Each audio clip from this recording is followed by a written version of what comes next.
Eduardo Almeida. O Eduardo, hoje a gente vai falar, o programa é todo dedicado à profissão do coach, então vamos falar sobre transformação, sobre propósito, e nada melhor do que ter um profissional aqui que tem muita competência para falar sobre isso. Eduardo, seja bem-vindo. Obrigado, meu cara, bom estar com você, como Direto sempre. de Curitiba, chegou aqui, já vai dar o recado dele. E eu já queria provocar e perguntar, Eduardo, porque assim, vamos fazer um programa com um bate-papo como se a gente realmente não entendesse e estivesse explicando para as pessoas, claro. Como se todo mundo que estivesse lá do outro lado não entendesse e não soubesse o que é o coach, né? E aí a primeira coisa que eu queria saber de você é o Ikigai. O que significa e qual é a diferença dessa escola para as outras escolas tradicionais que já estão aí, que todo mundo conhece? Lógico que muita gente está assistindo, a gente conhece o Ikigai, mas eu queria que você falasse qual é o significado e qual é o propósito da escola. Bom, acho que você, como um cara que tem formação na área de coaching, sabe bem que o coaching hoje está se tornando até vítima de muitos ataques. Nesse momento está passando pelo Congresso, estão querendo colocar no Congresso uma lei que proibiria o coaching por todos os absurdos que vêm sendo executados em seu nome. A culpa é do coaching? Não, a culpa é da abordagem que essa metodologia recebeu.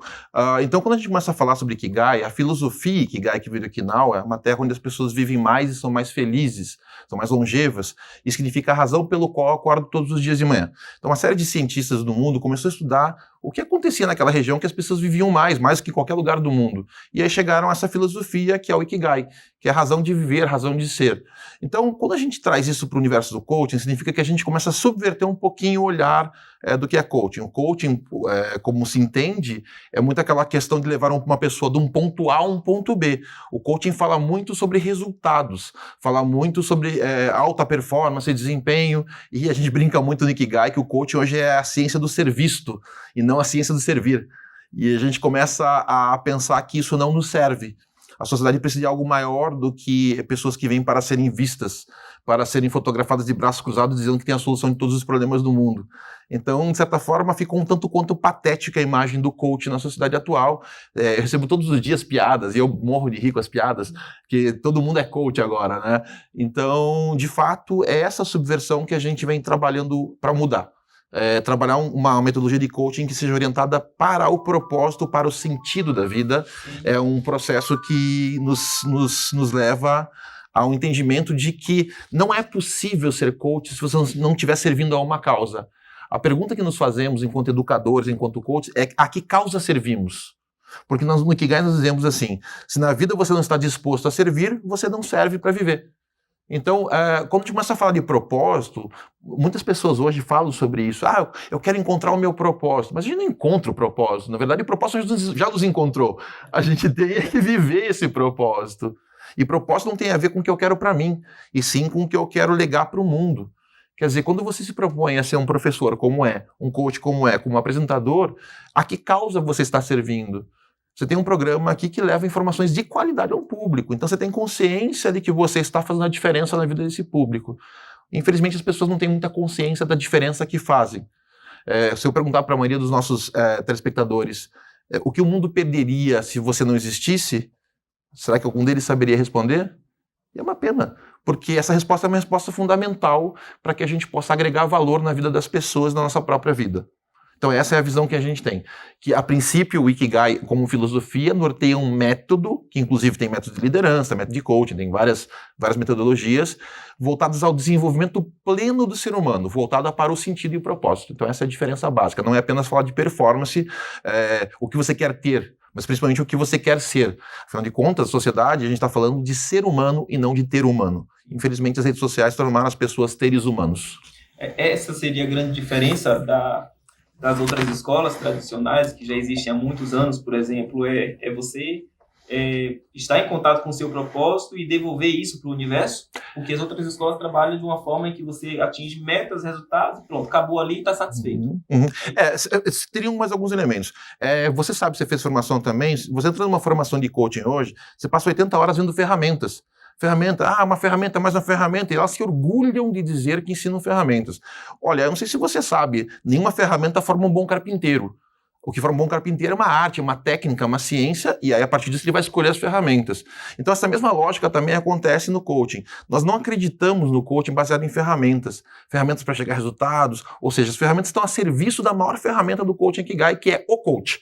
É o profissional que tem que saber planejar, pensar estrategicamente, e a partir dessa lógica, então, ele consegue organizar se precisa de ferramentas ou não. Às vezes nem precisa, uma conversa já é ferramenta suficiente, ou vai usar uma ferramenta para... A ferramenta serve para 3 coisas que as escolas não ensinam: organizar, potencializar a conversa e direcionar a conversa. São as 3 coisas que ela faz.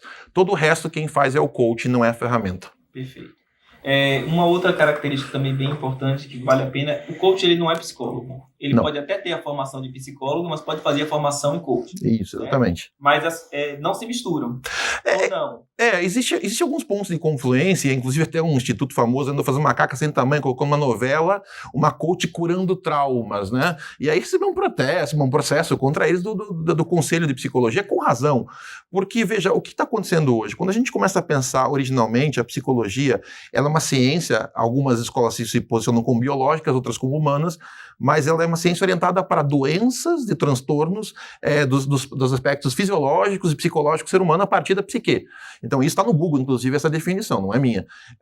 Então a psicologia vem repensando seu posicionamento, mas estrito senso, ninguém diz assim, nossa, eu estou bem, eu quero ficar ótimo, vou no psicólogo.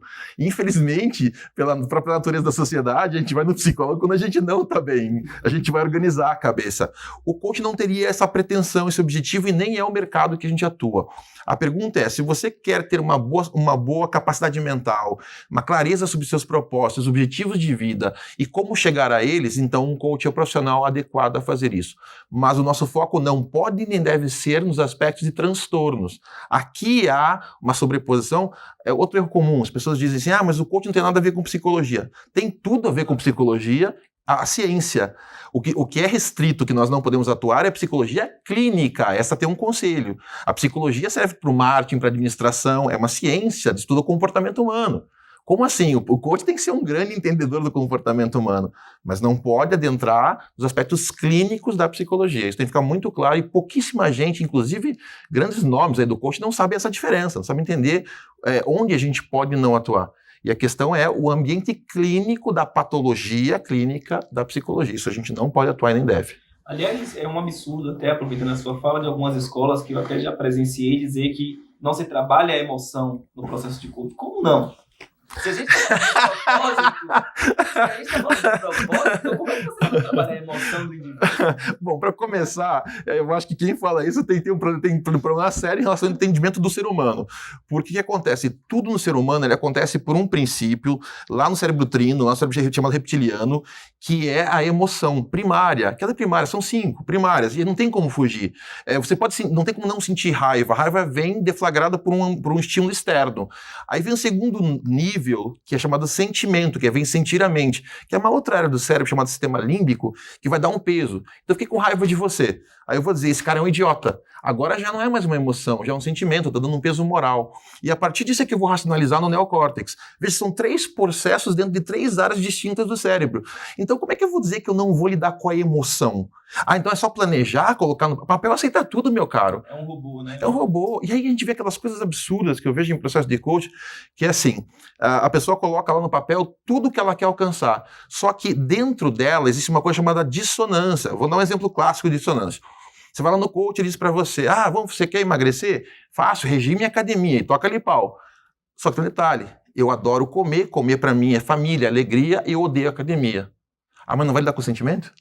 Então como é que você vai tratar isso sem ressignificar o sentimento que você tem em relação à academia, a corpo, a comida? Tudo isso é emoção, isso aqui não é planejamento. O planejamento ele vai se subordinar a esse processo desde que o coach seja hábil a ajudar o cliente dele a ressignificar essa experiência, encontrando até, quando a gente fala de motivação e propósito, é interessante. Se eu falasse para você, por exemplo, você quer emagrecer? Meu caro, suponha que cada vez que você deixar de comer um doce, uma criança no mundo será alimentada. Olha o significado que eu estou atribuindo para esse seu sacrifício. Muitas vezes a gente fala assim, eu quero parar de comer, mas por quê? Porque eu quero ter um corpo bonito. Mas eu nem tenho uma relação boa com o meu corpo. Então, que significado tem para mim eu parar de comer se eu nem gosto do meu próprio corpo? Então, a menos que a gente consiga alinhar a relação do sentimento com a cognição, o resultado não vai aparecer. E não será sustentável, que é pior. Muitas vezes eu posso ter um bom resultado porque eu tenho um coach do meu lado que fica me acompanhando e cobrando metas. Quando ele sai do meu lado, o que vai acontecer? Eu vou voltar para o mesmo estado que eu estava antes. porque eu não mudei meu padrão psicológico. Então, dizer que coach não lida com emoção, não lida com aspecto psicológico é, assim, uma temeridade. O ser humano não é robô, você colocou muito bem. Não é programar robô. Gente é gente, e essa é a nossa grande virtude, na verdade. Nós sentimos.